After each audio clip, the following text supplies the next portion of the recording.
Dahulu kala, di lereng Gunung Lawu, ada sebuah desa terpencil yang terletak di sebuah lembah perhutan. Entah sejak kapan desa itu ada, tapi yang pasti penduduk desa itu seringkali mengadakan pagelaran tari. Setiap ada yang mempunyai hajat. Adalah Larasati, seorang penari tercantik dan primadona di antara para penari yang lain. Ia perempuan muda berkulit kuning langsat dan bertubuh molek semampai. Oleh warga setempat, Laras disebut memiliki pulung atau berkah pada dirinya. Itulah yang menyebabkan ia populer di kalangan pria-pria hidung belang namun berduit. Laras memiliki sahabat yang juga seorang penari seperti dirinya. Ratih adalah perempuan berkulit sawo matang dan bermata hitam gelap.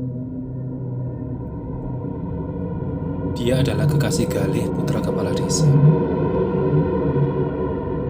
Dalam setiap pagelaran, Laras selalu memukau penonton. Tak terkecuali Galih. Itulah yang menyebabkan Ratih menyimpan benci akan keberadaan Laras. Dan lebih lagi, saat ia tahu bahwa sahabatnya itu adalah primadona desa. Galih sendiri bukanlah pemuda baik-baik.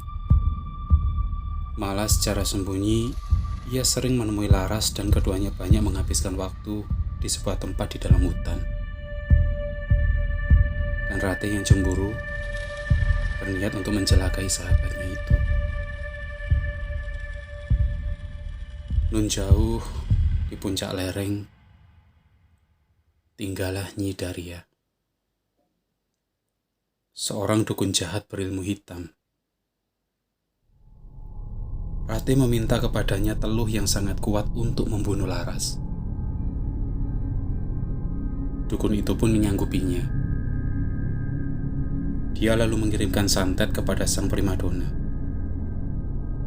Namun berkat pulung yang dimiliki oleh Laras, santet itu tidak sampai membunuhnya. Namun Laras dibuatnya cacat. Dia yang dulu cantik kini berubah mengerikan. Tubuhnya dipenuhi luka membusuk dan dipenuhi belatung di sekujur wajah dan tubuhnya. Warga pun mengusirnya dari desa. Laras dengan penuh penderitaan lari menjauh ke dalam hutan. Hatinya dipenuhi kebencian yang mendalam. Namun kesedihan lebih lagi menyiksanya. Ia bersumpah di dalam hati akan membalas dendam kepada penduduk desa dan terlebih kepada Ratih, sahabatnya itu. Letih karena berlari, Laras pun jatuh pingsan. Ia tergeletak di atas bidang tanah di samping sebuah mata air yang dingin gelap. Malam pun turun, dan ia pun berangsur sadar. Namun saat itu matanya yang letih melihat sesosok makhluk tengah duduk di atas cabang pohon di depannya. Makhluk itu tinggi dan kurus menyerupai manusia. Namun cahaya bulan yang pucat sedikit memperjelas warna-warna yang ada pada tubuhnya. Ia berambut kasar panjang, berkulit kasar bersisik dan berkuku panjang. Kedua matanya bagaikan api, dan di bawah selangkangannya menjuntai kemaluannya yang sangat panjang. Dia adalah Betara Geranang, penguasa para dedemit hutan tersebut. Ia memandang Laras dengan mata berapinya. Lidahnya bercabang terjulur keluar meneteskan liur bercampur darah. makhluk itu menertawai Laras dengan suaranya yang serak. Dan Laras pun beringsut mundur ketakutan. "Jangan takut, Cahayu. Aku tahu penderitaanmu," kata si makhluk sambil menyeringai.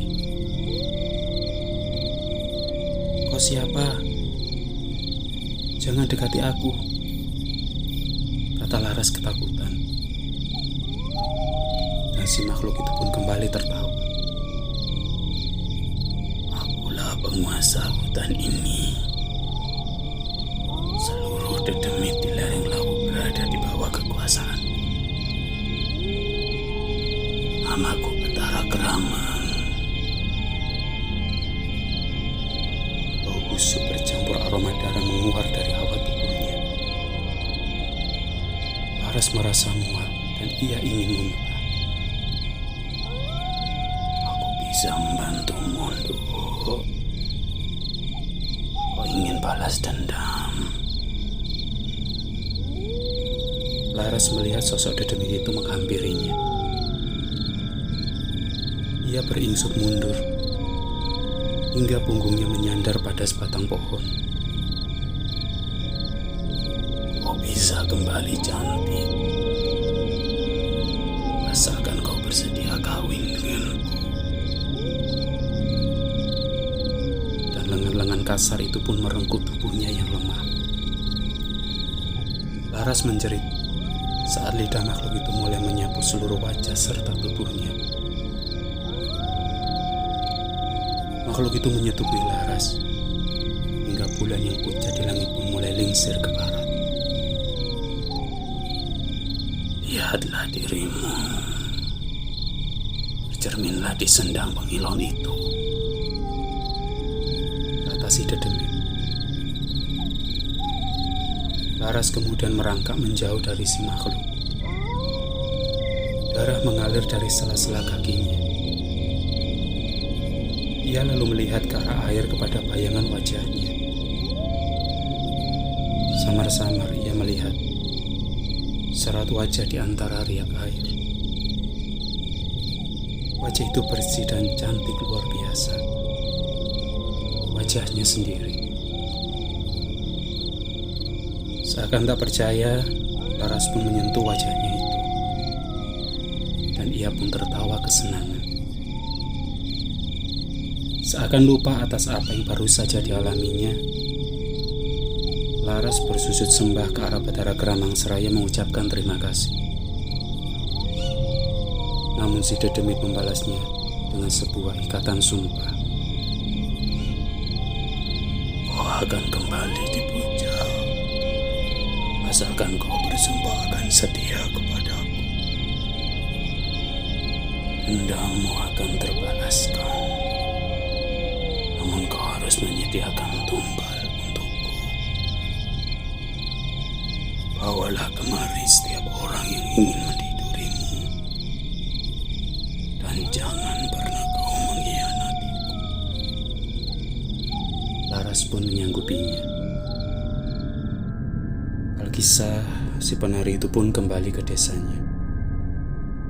Seluruh warga terkejut saat melihatnya, dan terlebih lagi Gali. Pesona Laras begitu kuat, hingga ia pun kembali menjadi primadona yang dipuja-puja. Namun, di balik kegilaan warga akan kecantikan Laras, disusul oleh teror hilangnya beberapa penduduk yang semuanya laki-laki. Tersiar kabar bahwa mereka dibawa pergi oleh dedemit hutan. Namun berita itu terbantah saat Rati kembali mendatangi Nyi Daria untuk mencari jawaban. Si penyihir berkata bahwa Laraslah penyebabnya. Ia berkata bahwa Laras telah bersekutu dengan setan untuk membalaskan dendamnya. Dan Rati yang ketakutan pun kembali. Namun sesampainya di rumah, ia terkejut saat melihat Gali suaminya tengah bercinta dengan si primadona. Dibakar oleh amarah, Ratih lalu memanggil seluruh penduduk agar kembali mengadili Laras. Dikatakan kepada warga desa bahwa Laras adalah sumber malapetaka. Lalu beramai-ramai Laras pun diadili. Ia dibakar hidup-hidup di pelataran desa. Lalu mayatnya dibuang jauh ke dalam hutan. Mayat menari itu dikubur di kedalaman hutan. Dan seluruh penduduk mengutuk tempat itu dan menjauhinya. Namun mereka tak menyadari bahwa rambut penari itu masih terlihat di atas permukaan kuburnya. Selang beberapa waktu, tempat di mana mayat Laras dikubur, tumbuhlah sebatang beringin besar dengan batangnya terbelah, seakan-akan ada celah di tengahnya. Sedangkan dahan-dahannya membentuk pola, menyerupai lengan sesosok penari. Oleh mereka yang kebetulan melintas, beringin itu dinamakan Waringin Bubrah atau beringin yang terbelah. Dan kengerian akan adanya pohon itu membuat mereka semakin menjauh.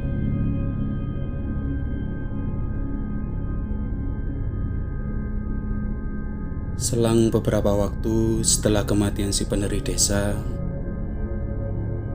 itu menjadi sepi. Bila malam tiba, tak seorang pun yang berani keluar. Keriuhan pagelaran tari pun tak lagi terdengar. Desa itu bagaikan mati. Sementara itu, Ratih yang kini mengandung anak keduanya resah. Ia cemas akan putra pertamanya yang sering kali menangis ketakutan di malam hari. Gale yang saat itu tidak pernah lagi pulang. Tidak diketahui di mana keberadaannya. Putra sulung Ratih mengaku bahwa setiap malam ia selalu ditemani tidur oleh sosok hantu perempuan berwajah mengerikan. Ratih yang mengira bahwa sosok itu adalah Wewe Gombel yang bisa saja menculik anaknya itu, kemudian kembali meminta tolong kepada Nyi Daria. Si penyihir melihat bahwa hantu itu bukanlah Wewe atau kuntilanak, melainkan penampakan Laras yang kembali menghantui desa tersebut. Ratih pun makin ketakutan. Lalu si penyihir memberikan sebuah tombak bambu bermata runcing kepadanya, sembari berkata, "Di malam Jumat Kliwon, saat purnama berdarah, pergilah kau ke kuburannya Laras, dan janganlah kau takut akan dirinya. Saat dia muncul, tusuk dia dengan tombak ini, dan kau akan terbebas darinya." Ratih menerima tombak itu, dan meski dengan berat hati, pergilah ia menuju Waringin Bubrah. Malam itu, hari ke-13. Langit di timur memerah jingga, tanda bulan akan segera terbit. Ratih berjalan tertatih mendaki tanjakan bersemak di bibir hutan. Ia meninggalkan rumah sejak maghrib, melewati setapak perhutan bambu yang tidak dilalui orang. Ia tidak berani membawa lentera karena takut keberadaannya nanti akan diketahui. Hutan itu senyap dalam udara senja. Langit sudah gelap di atas. Namun di barat, rona kemerahan senja masih membayang samar. Ratih kini telah berada di depan Waringin Bubrah. Aura jahat pohon itu menciutkan nyalinya. Ia baru menyadari bahwa ia tadi lupa menitipkan anaknya kepada tetangganya, dan ia tinggalkan dalam keadaan tertidur. Ratih pun segera bersembunyi di antara semak, menunggu saat-saat kemunculan Laras. Dan benar saja, sesaat ia merasa udara tempat itu berubah. Suara serangga tak lagi terdengar. Kesunyian seolah turun memenuhi hutan. Lalu sesaat cahaya bulan pertama bersit menampilkan warna merah darah di langit. Malam ini bulan darah. Suara anjing liar di tengah hutan pun terdengar, melolong bersahutan dengan suara yang menyeramkan. Ratih merasa pohon beringin itu mengeluarkan bunyi, seperti keriutan seakan kulit-kulitnya terpecah. Kedua matanya membelalak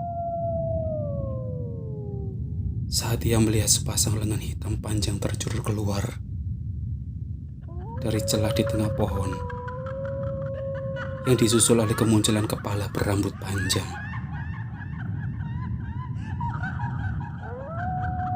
Sosok itu terus keluar menggeliat sembari merintih dengan suara parau.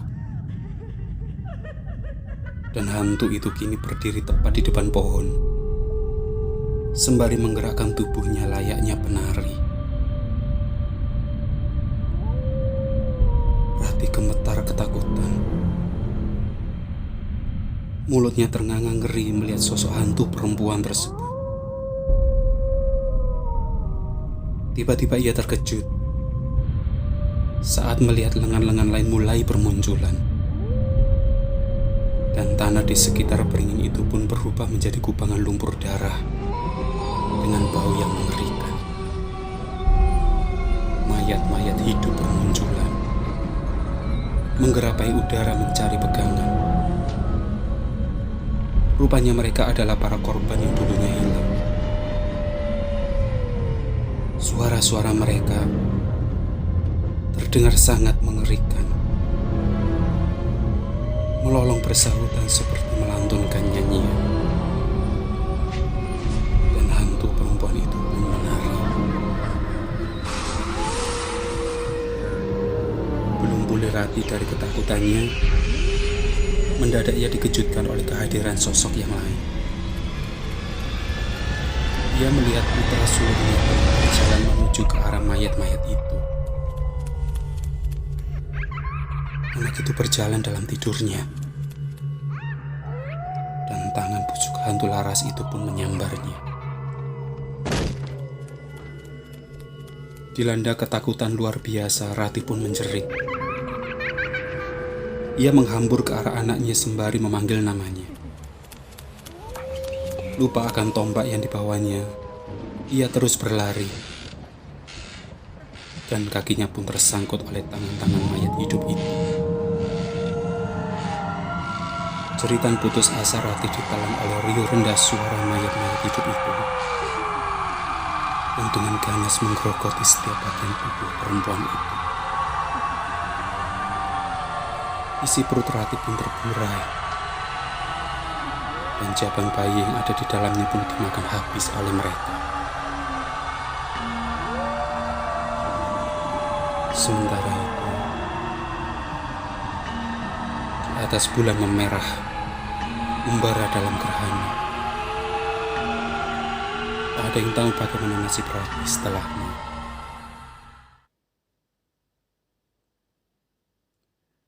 Di tempat lain,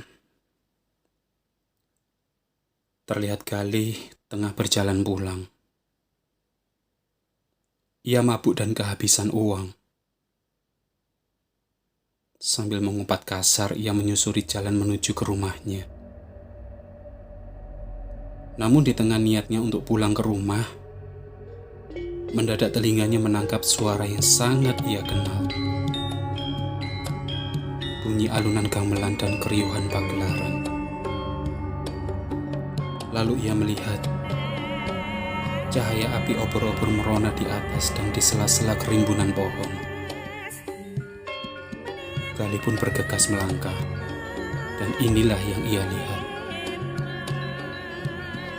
Ia melihat Laras menari diiringi oleh puluhan laki-laki sambil mengenakan kembang sental selendang merahnya.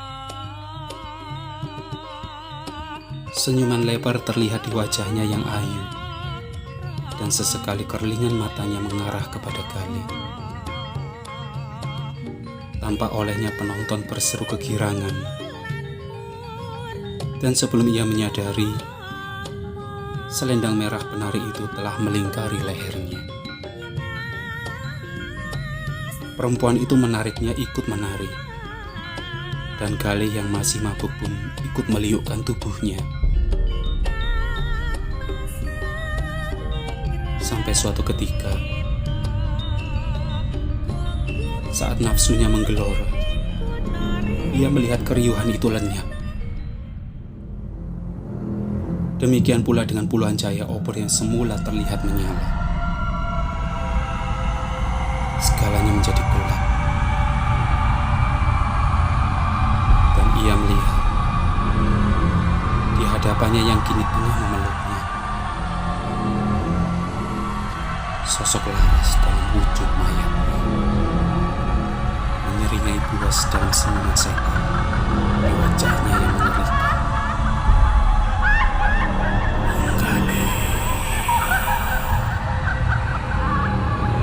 Separuh hantu itu memanggilnya, dan belum sempat Galih melepaskan diri, mulut busuk Laras telah mencengkeram lehernya.